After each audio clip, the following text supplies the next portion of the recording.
Good afternoon. My name is Frank McKinley, Cincinnati Fire Chief. Wanted to provide an update to you guys. In an active investigation that is progressing quickly, the Cincinnati Fire Investigation Unit has arrested one individual in connection with the November 1st I-471 South Daniel Beard Bridge fire. Caitlin Hall, a 24-year-old female, has been charged with 2 felony counts of obstruction of justice. As more information comes available, we will share with interested parties. We anticipate there will be more arrests to follow due to the leads that the Fire Investigation Unit has, and they are actively working on.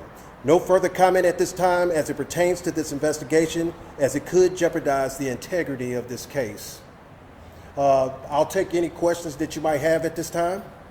Can you say the arrested party's name and spell it for us, please? Yes, the arrested party, Caitlin Hall, that's Kaitlenhall.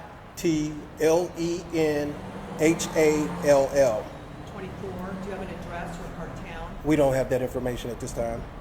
Chief, what can you tell us about Caitlin Hall, whether she's local or anything about? Well, we want to be careful about the information that we release because it's very sensitive. There is still an ongoing investigation, and so we want to make sure we don't release any inaccurate information. How long have you been pursuing this all? Well, actually, the investigation leads. We review over thousands of hours of video footage to try to help put all this information together. So it takes time and it's a process. And so we make sure that we want to make sure that we don't compromise this ongoing investigation. Did you find her through video? We're not at liberty to discuss that right now. Can you tell us her specific involvement in the fire? We really don't want to release that information right now because, again, we don't want to compromise the ongoing investigation. So the charges are 2 felony obstruction of justice charges? Yes, ma'am. Yes, ma'am. Which would suggest that there would be someone else, at least one other person involved. Possibly. So do you believe she was at the bridge that night, November 1st? Really don't want to provide those details at this moment because, again, those are very sensitive pieces of material and it's very integral to the case. Was this a group effort involved in this? You don't expect more arrests to come. How many people think are involved in this? What I will say is possibly multiple individuals involved. We heard from the vice mayor that 4 people were arrested already. There's a lot of inaccurate information. That's why it was so important for us to have this press conference, to be able to dispel a lot of rumors. There are a lot of misinformation that's floating around. And so the information that I'm providing for you here today is the most accurate information that you will get. I receive updates around the clock. And so it's moving very fast, and we're very confident in the steps that we're taking. And so it's very important for us to get in front of the media and dispel these false narratives. Chief, because there's so much interest in the community about what happened at that bridge, do you anticipate that it will be very soon when you will have additional information?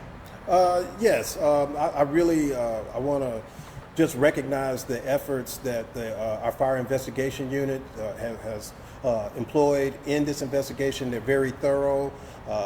We have to be very careful not to release information because, again, hearing that 4 people have been arrested and things of that nature, we want to make sure that we provide accurate information and dispel some of the misinformation that's being circulated. Is Ms. Hall currently detained? She's arrested. She's at the Justice Center? I don't know her location at this moment, but that was the information that I received from my team. Where was she arrested and when? She was arrested today.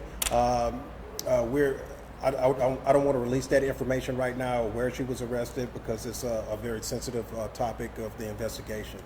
There's been a lot of speculation that the fire was started possibly by somebody camping under the bridge or experiencing homelessness. Has there been anything in the investigation that indicates one way or another whether that's the case? Yes, sir. Thank you for that question. And talking to my fire investigators, they confirmed that it definitely was not. We've ruled out homeless encampment, so we want to make sure that we put that information out.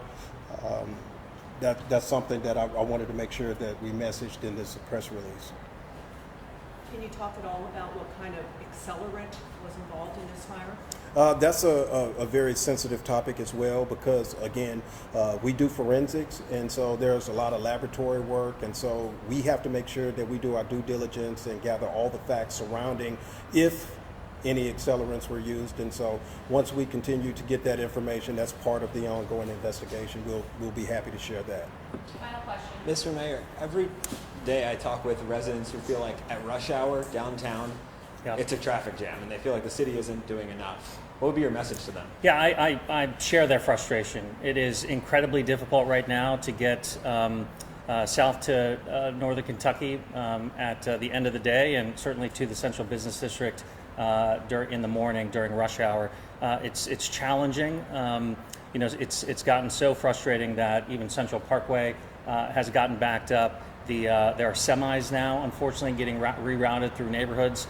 We are on top of it. DOTE and our police department have been monitoring hotspot intersections to try and alleviate some of the congestion.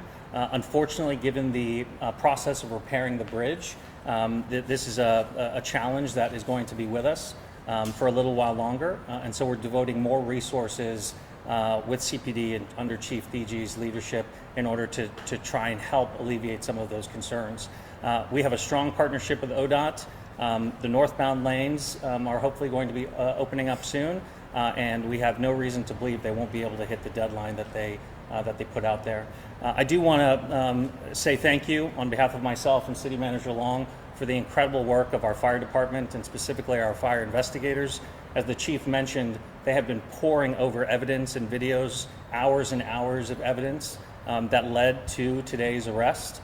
We have other strong leads, and we expect to have more announcements here in the following days. But this is a testament to our public safety employees, their professionalism, their talent, and their commitment to public service.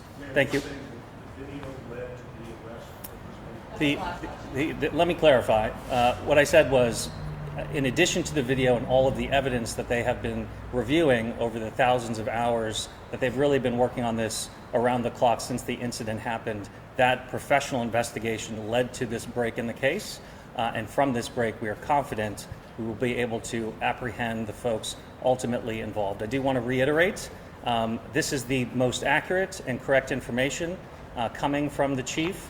I also want to reiterate that we have ruled out a homeless encampment and that we are closing in on the perpetrators, and we will hold them accountable. Thank you.